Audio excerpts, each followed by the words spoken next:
ਸਾਰੇ ਸੁਣਨ ਵਾਲੇ ਦੋਸਤਾਂ ਬਜ਼ੁਰਗਾਂ ਤੇ ਮਿਹਰਬਾਨਾਂ ਨੂੰ GS ਸਟੂਡੀਓ ਦੀ ਤਰਫੋਂ ਨਜ਼ੀਰ ਸੁਲਤਾਨੀ ਦਾ ਸਲਾਮ ਤੇ ਪੇਸ਼ੇ ਖਿਦਮਤ ਹੈ ਸਾਦਕ ਪੱਟੀ ਬਾਗ ਮੋੜ ਵਾਲਾ। ਉਹ ਤੁਹਾਨੂੰ ਦਾਸਤਾਨ ਮਲੰਗੀ ਦਾ ਦੂਸਰਾ ਹਿੱਸਾ ਗਾ ਕੇ ਸੁਣਾਣਗੇ। ਅਸੀਂ ਪਿਛਲੇ ਹਿੱਸੇ ਵਿੱਚ ਦੱਸਿਆ ਸੀ ਕਿ ਜਦੋਂ ਹਰਨਾਮਾ ਤੇ ਮਲੰਗੀ ਫਰਾਰ ਹੋ ਕੇ ਜੰਗਲਾਂ ਵਿੱਚ ਚਲੇ ਗਏ ਤੇ ਉਹਨਾਂ ਨੇ ਅਗਲੀ ਰਾਤ ਜ਼ੈਲਦਾਰ ਦੇ ਘਰ ਤੇ ਹਮਲਾ ਕਰ ਦਿੱਤਾ, ਜਿਹਦੇ ਵਿੱਚ ਜ਼ੈਲਦਾਰ ਮਾਰਿਆ ਗਿਆ ਤੇ ਉਹਦਾ ਪੁੱਤਰ ਸਰਵਰ ਜ਼ਖਮੀ ਹੋ ਗਿਆ। ਉਹ ਦੋਵੇਂ ਫਰਾਰ ਹੋ ਕੇ ਜੰਗਲਾਂ ਵੱਲ ਚਲੇ ਗਏ। ਉੱਥੇ ਉਹਨਾਂ ਦਾ ਆਮਣਾ ਸਾਹਮਣਾ ਡਾਕੂਆਂ ਦੇ ਇੱਕ ਗਰੋਹ ਨਾਲ ਹੋ ਗਿਆ, ਜਿਹਦੇ ਸਰਦਾਰ ਦਾ ਨਾਂ ਸ਼ਿੰਗਾਰਾ ਸੀ। ਉਹਨਾਂ ਨੇ ਅੰਗਰੇਜ਼ ਪੁਲਿਸ ਅਫਸਰ ਦੀ ਧੀ ਨੂੰ ਅਗਵਾ ਕੀਤਾ ਹੋਇਆ ਸੀ। ਜਦੋਂ ਮਲੰਗੀ ਤੇ ਹਰਨਾਮੇ ਨੇ ਵੇਖਿਆ ਤੇ ਉਹਨਾਂ ਨੇ ਸ਼ਿੰਗਾਰੇ ਨੂੰ ਆਖਿਆ, ਕੁੜੀ ਨੂੰ ਛੱਡ ਦੇ। ਸ਼ਿੰਗਾਰਾ ਕਹਿਣ ਲੱਗਾ, ਅਸੀਂ ਇਹਨੂੰ ਨਹੀਂ ਛੱਡਣਾ। ਦੋਹਾਂ ਗਰੁੱਪਾਂ ਵਿੱਚ ਲੜਾਈ ਹੋਈ ਤੇ ਸ਼ਿੰਗਾਰੇ ਗਰੋਹ ਦਾ ਇੱਕ ਬੰਦਾ ਮਾਰਿਆ ਗਿਆ ਤੇ ਮਲੰਗੀ ਉਹ ਕੁੜੀ ਆਜ਼ਾਦ ਕਰਵਾ ਕੇ ਉਹਨੂੰ ਉਹਦੇ ਘਰ ਦੇ ਬਾਹਰ ਛੱਡ ਆਇਆ। ਉਹਨਾਂ ਦਾ ਮਕਸਦ ਧੀਆਂ ਭੈਣਾਂ ਦੀਆਂ ਇੱਜ਼ਤਾਂ ਲੁੱਟਣਾ ਨਹੀਂ ਸੀ ਜਾਂ ਗਰੀਬਾਂ ਦਾ ਮਾਲ ਲੁੱਟਣਾ ਨਹੀਂ ਸੀ, ਬਲਕਿ ਉਹ ਅਮੀਰਾਂ ਤੇ ਜਾਗੀਰਦਾਰਾਂ ਕੋਲੋਂ ਲੁੱਟਿਆ ਮਾਲ ਗਰੀਬਾਂ ਵਿੱਚ ਵੰਡ ਦਿੰਦੇ ਸਨ। ਜਦੋਂ ਸ਼ਿੰਗਾਰਾ ਗਰੋਹ ਨੇ ਇੱਕ ਪਿੰਡ ਵਿੱਚ ਡਾਕਾ ਮਾਰਿਆ ਤੇ ਸਾਰੇ ਗਰੀਬਾਂ ਦਾ ਮਾਲ ਲੁੱਟ ਲਿਆ ਤੇ ਮਲੰਗੀ ਤੇ ਹਰਨਾਮਾ ਵੀ ਉੱਥੇ ਅੱਪੜ ਗਏ। ਉਹਨਾਂ ਸ਼ਿੰਗਾਰੇ ਨੂੰ ਆਖਿਆ, ਤੈਨੂੰ ਅੱਗੇ ਵੀ ਸਮਝਾਇਆ ਸੀ ਗਰੀਬਾਂ ਦੇ ਮਾਲ ਤੇ ਉਹਨਾਂ ਦੀਆਂ ਇੱਜ਼ਤਾਂ ਕੋਲੋਂ ਦੂਰ ਰਵੀਂ, ਪਰ ਤੂੰ ਆਪਣੀਆਂ ਆਦਤਾਂ ਤੋਂ ਬਾਜ਼ ਨਹੀਂ ਆਇਆ। ਜਦੋਂ ਦੋਹਾਂ ਗਰੁੱਪਾਂ ਵਿੱਚ ਲੜਾਈ ਹੋਈ ਤੇ ਆਖਰਕਾਰ ਲੁੱਟਿਆ ਮਾਲ ਪਿੰਡ ਵਾਲਿਆਂ ਨੂੰ ਦੇ ਕੇ ਸ਼ਿੰਗਾਰਾ ਮਲੰਗੀ ਗਰੁੱਪ ਵਿੱਚ ਰਲ ਗਿਆ ਤੇ ਉਹਨਾਂ ਨੇ ਮਲੰਗੀ ਨੂੰ ਆਪਣਾ ਸਰਦਾਰ ਮੰਨ ਲਿਆ। ਇਸ ਤੋਂ ਅੱਗੇ ਕੀ ਹੋਇਆ ਇਹ ਤੁਹਾਨੂੰ ਸਾਦਕ ਪੱਟੀ ਗਾ ਕੇ ਸੁਣਾਣਗੇ ਤੇ ਰਿਕਾਰਡ ਕਰਦੇ ਨੇ ਲਾਲਾ ਜੀ ਤੇ ਇਹ ਦਾਸਤਾਨ ਲਿਖਦੇ ਨੇ ਸ਼ਾਇਰ ਨਜ਼ੀਰ ਸੁਲਤਾਨੀ। ਨਸ ਕੇ ਦੋਵੇਂ ਜੇਲ੍ਹ ਦੇ ਵਿੱਚੋਂ ਜੰਗਲਾਂ ਦੇ ਵੱਲ ਆਏ, ਲੱਭ ਟਿਕਾਣਾ ਲੁਕਣ ਵਾਲਾ ਡੇਰਿਓਂ ਨਾ ਲਾਏ। ਕੀਤਾ ਹਮਲਾ ਜ਼ੈਲਦਾਰ ਦੇ ਘਰ ਦੇ ਉੱਤੇ ਜਾ ਕੇ, ਸੁੱਤੇ ਪਏ ਜ਼ੈਲਦਾਰ ਨੂੰ ਮਾਰਿਆ ਉਹਨਾਂ ਠਾਕੇ। ਜ਼ੈਲਦਾਰ ਦਾ ਪੁੱਤਰ ਸਰਵਰ ਉੱਠ ਕੇ ਨੱਸ ਕੇ ਆਇਆ, ਫਿਰ ਮਲੰਗੀ ਮਾਰਨ ਖਾਤਰ ਉਹਨੇ ਫੈਰ ਚਲਾਇਆ। ਹਰਨਾਮੇ ਜਦੋਂ ਗੋਲੀ ਮਾਰੀ ਲੱਤ ਦੇ ਵਿੱਚ ਸੀ ਵੱਜੀ, ਡਿੱਗ ਪਿਆ ਸੀ ਕੋਠੇ ਉੱਤੋਂ ਲੱਤ ਉਹਦੀ ਸੀ ਭੱਜੀ। ਗਿਆ ਸੀ ਸਰਵਰ ਥਾਣੇ ਅੰਦਰ ਪਰਚਾ ਉਸ ਕਟਾਇਆ, ਅੱਧੀ ਰਾਤੀ ਉਹ ਮਲੰਗੀ ਸਾਨੂੰ ਮਾਰਨ ਆਇਆ। ਮਾਰ ਦਿੱਤਾ ਉਹਨੇ ਬਾਪ ਮੇਰੇ ਨੂੰ, ਗੋਲੀ ਮੈਨੂੰ ਮਾਰੀ। ਰੋਂਦੀ ਰਹੀ ਸੀ ਉੱਥੇ ਸੱਜਣੋ ਬਾਲੀ ਭੈਣ ਵਿਚਾਰੀ। ਇਧਰ ਬਾਊ ਅਸਲਮ ਲੰਬੜਦਾਰ ਦਾ ਪੁੱਤਰ ਜਿਹੜਾ ਵਕਾਲਤ ਪੜ੍ਹਨ ਲਾਹੌਰ ਆਇਆ ਹੋਇਆ ਸੀ, ਉਹ ਮਲੰਗੀ ਤੇ ਹਰਨਾਮੇ ਦਾ ਬਚਪਨ ਦਾ ਯਾਰ ਸੀ। ਜਦੋਂ ਉਹਨੇ ਮਲੰਗੀ ਤੇ ਹਰਨਾਮੇ ਦੇ ਡਾਕੂ ਬਣਨ ਦੀ ਖਬਰ ਅਖਬਾਰ ਵਿੱਚ ਪੜ੍ਹੀ ਤੇ ਉਹ ਬੜਾ ਪਰੇਸ਼ਾਨ ਹੋਇਆ ਕਿ ਉਹ ਕੀ ਸੋਚਦਾ ਹੈ ਤੇ ਇੱਥੇ ਸ਼ਾਇਰ ਕੀ ਲਿਖਦਾ ਹੈ, ਸਾਦਕ ਪੱਟੀ ਗਾ ਕੇ ਸੁਣਾ ਰਹੇ। ਬਾਊ ਅਸਲਮ ਲਾਹੌਰ ਦੇ ਵਿੱਚ ਸੀ ਪੜ੍ਹਨ ਲਈ ਜਿਹੜਾ ਆਇਆ, ਪੜ੍ਹੀ ਖਬਰ ਅਖਬਾਰ ਦੇ ਉੱਤੇ ਡਾਡਾ ਉਹ ਘਬਰਾਇਆ। ਇਹ ਕੀ ਹੋਇਆ ਮੇਰੇ ਪਿੰਡ ਵਿੱਚ ਜ਼ੁਲਮ ਦੀ ਨੇਰੀ ਚੁੱਲੀ, ਮਲੰਗੀ ਦੇ ਨਾਲ ਰਿਸ਼ਤੇ ਰਹਿ ਗਏ ਨਾਰੀ ਉਹਦੀ ਕੁੱਲੀ। ਹਰਨਾਮ ਸਿੰਘ ਤੇ ਯਾਰ ਸੀ ਮੇਰਾ, ਡਾਕੂ ਕਿਵੇਂ ਬਣਿਆ, ਸੁਣ ਕੇ ਖਬਰਾਂ ਉਹਨਾਂ ਦੀਆਂ ਬਾਬੂ ਅਸਲਮ ਚਣਿਆ। ਇਧਰ ਅੰਗਰੇਜ਼ ਹਕੂਮਤ ਨੇ ਹਰਨਾਮੇ ਤੇ ਮਲੰਗੀ ਦੇ ਸਿਰ ਦਾ ਇਨਾਮ ਰੱਖ ਦਿੱਤਾ ਤੇ ਐਲਾਨ ਕਰਵਾਇਆ ਵੀ ਜਿਹੜਾ ਇਹਨਾਂ ਨੂੰ ਫੜਵਾਏਗਾ ਉਹਨੂੰ 2000 ਰੁਪਈਆ ਤੇ ਮੈਡਲ ਦਿੱਤਾ ਜਾਏਗਾ। ਰਾਵੀ ਤੋਂ ਪਾਰ ਇੱਕ ਡਾਕੂਆਂ ਦਾ ਹੋਰ ਗਰੋਹ ਸੀ। ਉਸ ਗਰੋਹ ਦੇ ਸਰਦਾਰ ਦਾ ਨਾਂ ਚੰਨ ਸੀ। ਉਹਨੇ ਪਿੰਡ ਦੇ ਲੋਕਾਂ ਨੂੰ ਆਖਿਆ, ਛੱਜ ਨੋਟਾਂ ਦਾ ਇਕੱਠਾ ਕਰਕੇ ਰੱਖਿਓ, ਨਹੀਂ ਤੇ ਤੁਹਾਡੀਆਂ ਇੱਜ਼ਤਾਂ ਚੁੱਕ ਲਈਆਂ ਜਾਣਗੀਆਂ ਤੇ ਘਰ ਲੁੱਟ ਲੈ ਜਾਣਗੇ। ਪਿੰਡ ਵਾਲੇ ਬੜੇ ਪਰੇਸ਼ਾਨ ਹੋਏ। ਉਹਨਾਂ ਨੇ ਸੋਚਿਆ ਸਾਡੀ ਇੱਕੋ ਬੰਦਾ ਮਦਦ ਕਰ ਸਕਦਾ ਹੈ ਤੇ ਉਹ ਵੇ ਮਲੰਗੀ।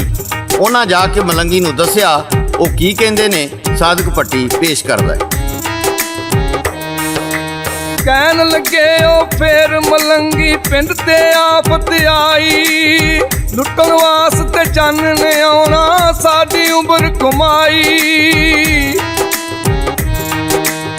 ਕਹਿੰਦਾ ਚੰਨ ਜੇ ਰਕਮ ਨਾ ਦਿੱਤੀ ਧੀਆਂ ਚੁੱਕ ਲਿਜਾਵਾਂ, ਇਸ ਤਾਂ ਲੁੱਟਣ ਲੱਗਾ ਮੈਂ ਤੇ ਜ਼ਰਾ ਵੀ ਨਾ ਸ਼ਰਮਾਵਾਂ।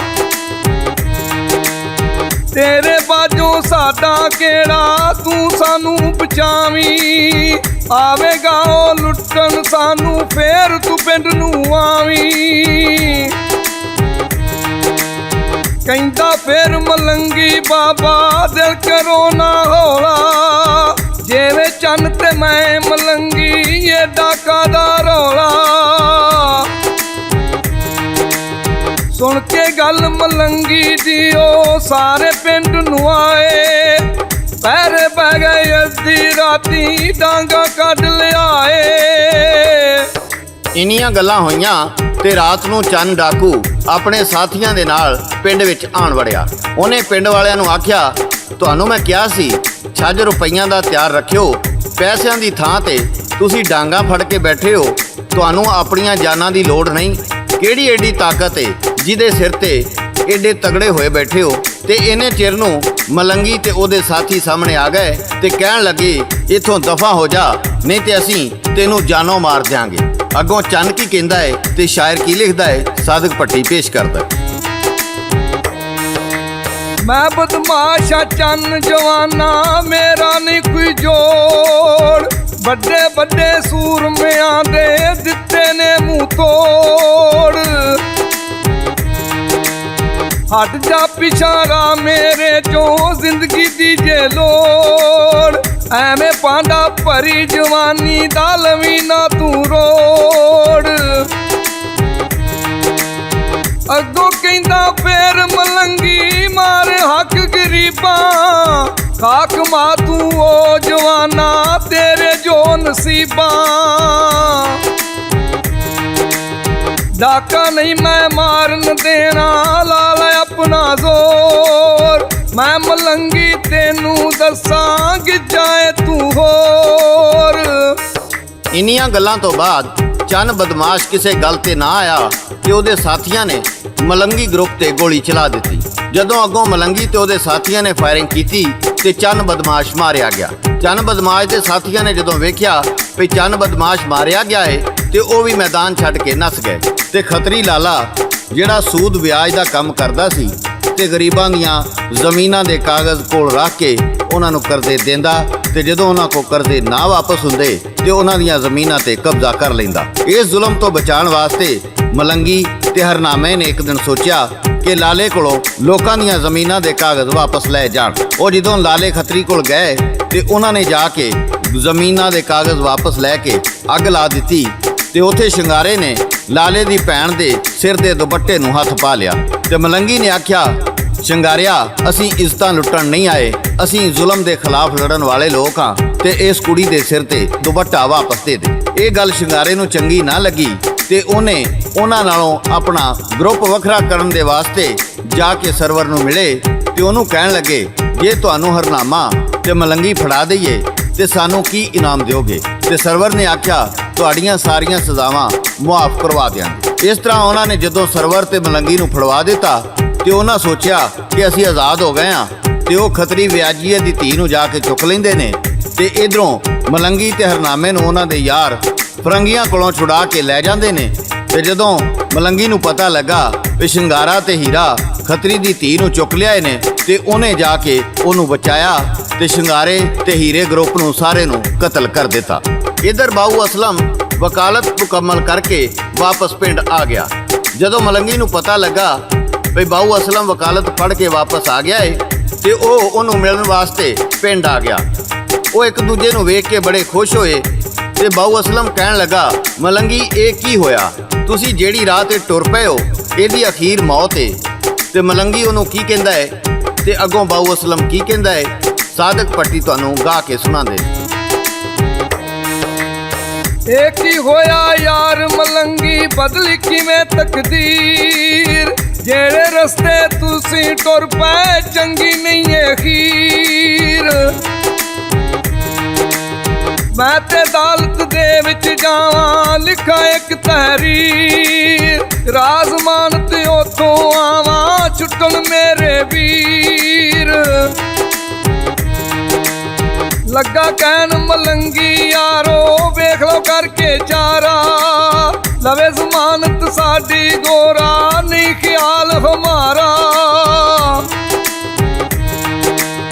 ਕਹਿ ਮਲੰਗੀ ਵਾਪਸ ਮੁੜਿਆ, ਕੋਲ ਹਰਨਾਮੇ ਆਇਆ, ਸਾਰਾ ਹਾਲ ਵਾਲ ਉਹਨੇ ਯਾਰ ਨੂੰ ਆਨ ਸੁਣਾਇਆ।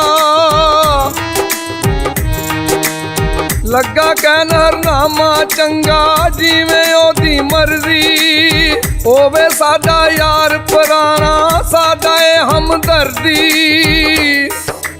ਮਲੰਗੀ ਤੇ ਹਰਨਾਮੇ ਨੂੰ ਫਰੰਗੀ ਦੀਆਂ ਫੌਜਾਂ ਲੱਭਦੀਆਂ ਫਿਰਦੀਆਂ ਸਨ ਤੇ ਫੇਰ ਇੱਕ ਦਿਨ ਬਾਊ ਅਸਲਮ ਮਲੰਗੀ ਨੂੰ ਮਿਲਣ ਵਾਸਤੇ ਪੁਰਾਣੇ ਬਾਗ ਆਇਆ ਤੇ ਕਹਿਣ ਲੱਗਾ, ਤੁਸੀਂ ਕੁਝ ਦਿਨਾਂ ਵਾਸਤੇ ਦਰਿਆਓਂ ਪਾਰ ਚਲੇ ਜਾਓ, ਉੱਥੇ ਮੇਰਾ ਚਾਚਾ ਰਹਿੰਦਾ ਏ, ਉਹਦੇ ਡੇਰੇ ਤੇ ਚਲੇ ਜਾਓ ਤੇ ਮੈਂ ਤੁਹਾਡੇ ਹੱਕ ਵਿੱਚ ਗਵਾਹ ਲਿਜਾ ਕੇ ਤੁਹਾਡੀਆਂ ਜ਼ਮਾਨਤਾਂ ਕਰਵਾ ਲਾਂਗਾ ਤੇ ਫਿਰ ਤੁਹਾਨੂੰ ਅਦਾਲਤ ਵਿੱਚ ਪੇਸ਼ ਕਰਕੇ ਬੇਗੁਨਾਹ ਸਾਬਤ ਕਰ ਦਿਆਂਗਾ।